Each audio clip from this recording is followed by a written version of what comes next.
nice and sharp. Today we're going to be going over everything you need to know about repairing your knives at home. Tools I use for sharpening and repairing knives are whetstones. With the whetstones, you can match the angle of your knife. Before you use your stones, you need to prep them. All you need to properly use them is tap water right here. The stones I'm soaking are the rough stones and the medium stones. And when you soak it in water at first, you'll see like air bubbles start to form. And you want to basically wait till all the air bubbles have settled down. That's when you know your stone is fully saturated and ready for you to use for sharpening. As you can see, I didn't soak the finishing stone because those are a little bit more delicate. And if I soak it in water for too long, it can actually crack. And I've cracked a few because I've left it in water overnight, come in the next day, and I see two pieces. Before we actually sharpen it, I wanted to make sure that I don't miss any chips. So I like to take the piece of paper and cut through from heel all the way to the tip. And every time it catches, I know that's exactly where a chip in the knife is. So I want to make sure that I see and inspect and make sure I'm aware of where all the chips are so I don't miss anything when I grind it out. The paper test shows that this has microscopic chips. Obviously, there's some that's very noticeable, but there's a lot of little ones all along the edge. So I want to make sure I don't miss any of that when I grind on the rougher stone. A lot of times people try to sharpen the knife and fix the knife in one shot. But I always say it's best to think of it as two separate processes. So the first thing we're going to focus on is just grinding out the chips. For that, I'm going to use the roughest stone I have. This is the 220 grit rough stone. I have here just the stone base. This is just going to secure the stone and give a little bit more grip. It also adds a little bit of height from the table, so it makes sure that my knuckle clears the table when I'm sharpening. This is not required to sharpen your knife, but I just like to have a little extra height. The goal right now is to just grind metal so that all the chips are gone. So the first side I'm going to do is just work on my left side facing down. When I do this, my thumb is on the spine, my index finger is on the heel, 3 fingers around the handle for a nice firm grip. I want to have full control of the knife when I'm doing this. This right here is a double beveled knife, which means that I have to sharpen and grind both sides. This particular knife is sharpened symmetrically, so I want to make sure that I grind the same amount on both sides to keep everything even. I'm just going to use a very steep angle. I like to hold the knife around 4 o'clock or 5 o'clock in terms of position. So I'm not wobbling around, because if I wobble around, the angle is constantly changing. That really affects the outcome of the edge. My right hand is really focusing on the angle of the knife and moving the knife up and down. My left hand is really applying all the pressure. When I flip over, I'm going to change my grip a little bit. My thumb is going to be on the heel, my index finger on the spine, and just like before, I hold the knife at a 4 o'clock or 5 o'clock position. I'm applying a good amount of pressure with my left hand.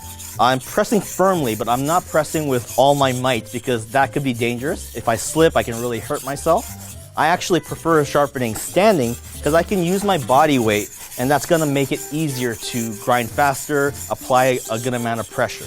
So every now and then, I'm going to wipe the knife and check to see my progress. And you can see already that the chips are starting to come out. There's only a few more pieces left. So you see me constantly wiping my blade. There's a lot of times, if you have a high carbon steel knife, it can actually rust as you're sharpening. If you leave the knife on the table with a few drops of water, you'll see little particles of rust. If you cut anything acidic, you can actually see discoloration almost immediately. So with high carbon steel, the key is constantly wiping your blade, even as you're sharpening, even as you're using it. This particular one is stainless, so I don't have to worry about it. But since I'm so used to it, I just like to constantly wipe my knife. So as I'm sharpening on the stone is actually wearing down, and to make sure that I have this flat, even surface, even as I'm sharpening, I like to periodically stop and use a stone fixer. If your stone looks like a half pipe, it's gonna be very hard to repair. So to avoid that, I always say try to use this as frequently as you can. So I worked on the stone a little bit with the fixer. I can just continue grinding my knife. And I think we're good to go. Now that I've grinded all the chips out, this knife is just a little bit smaller, but for usage, for function, it's not going to make a difference, and it's barely noticeable. We can move on to sharpening and creating an edge on this knife. For that, I'm going to use the same stone. This is the rough stone that I've been using. So I like to take 2 pennies, stack them up, and place them on the stone. And what I do is I lay the spine of the knife onto these pennies. And that's going to give you a rough guideline on what the angle should be. By working on the 2 pennies on the back side, I'm creating a plane on that side. I'm going to do the same amount on the other side, and those two planes intersecting will create a perfect edge. I'm gonna place my 2 fingers right on that very tip, and I'm gonna press firmly as I pull straight down.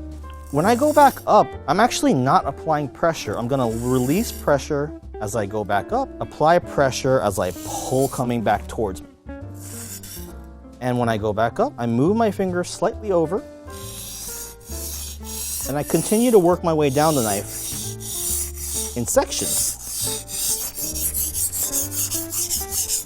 If I apply pressure towards the edge, my knife can actually cut into the stone. I'm gonna flip over and do the same thing for the other side. However, this time the edge is facing me. I start at the bottom of the stone, place 2 fingers right on the tip, and I apply pressure as I push away. Come back down, push away. The angle that I'm using, I'm making sure it's the same angle as I did on the other side. So 2 pennies under the spine is gonna give me the proper angle. So as you sharpen these 2 planes and they start to intersect, what's gonna happen is the very edge is gonna start to curl over, and it's gonna create what's called a burr. This burr or little ridge is something that you can feel just by touching the flat part of your knife and running your fingers off. And you wanna feel that burr or ridge catch on your finger. If you don't feel that, your knife is just not sharp yet. Depending on how dull your knife is, this process can take 5 minutes. This process can take half an hour, so you just have to be patient and keep feeling and keep checking for that burr. Once I've gotten the burr to form on both sides, I'm ready to move on to my second stone, which is gonna be the medium stone.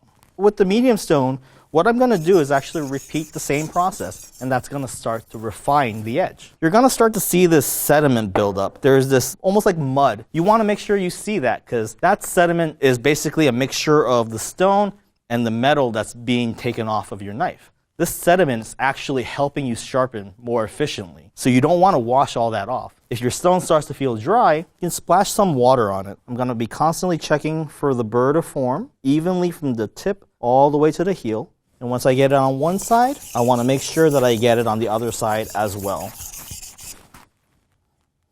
The final step is to use this finishing stone, and this is going to really refine the edge and get your knife nice and sharp. Just a reminder, this one was the dry stone, so the way we use a finishing stone is by splashing water on it before you go ahead and sharpen. I'm going to also use this little dressing stone, or in Japanese it's called a nagura stone.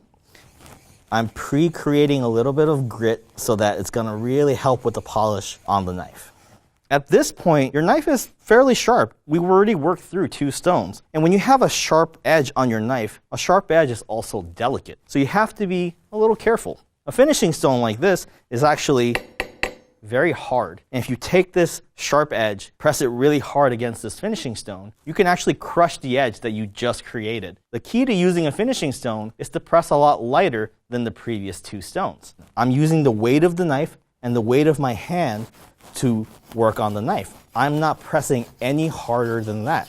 But other than that, all the same techniques apply. And even though I'm pressing very lightly, you can see the sediments increasing. There's much more now that I started sharpening. Because the stone is so fine, you're not going to be able to feel for any burrs. So what I like to do is take the knife, pinch the edge of the blade, and run my fingers off. And I want to make sure when I do this, I don't feel anything catch. If I feel something catch, that means there's still a burr remaining, so I'm going to work just a little longer until the edge has nothing on it. The other thing I'm looking for is for the edge to get really nice and shiny. It's going to look almost like a mirror finish if you shine it in the light. I usually work on a finishing stone for 5 minutes, maybe 10 minutes if I have time, but the longer you work and get that edge nice and polished, the smoother your edge will be. We should be good to go with this knife. You saw all the chips catching on the piece of paper, so I'm going to make sure that I didn't miss anything. So heel to tip, all the way down. It's much cleaner cut. In the beginning, this knife was really badly chipped. It wasn't very sharp. I used 3 stones, the rough stone to grind out the chips and set the new bevel, the medium stone to refine, and the finishing stone to really polish the edge up. If you were to fix this at home, this process from top to bottom should have taken around 15 to 20 minutes, and now this knife is ready for you to use in your kitchen and cook delicious food. Last, I want to show you guys my personal knife right here.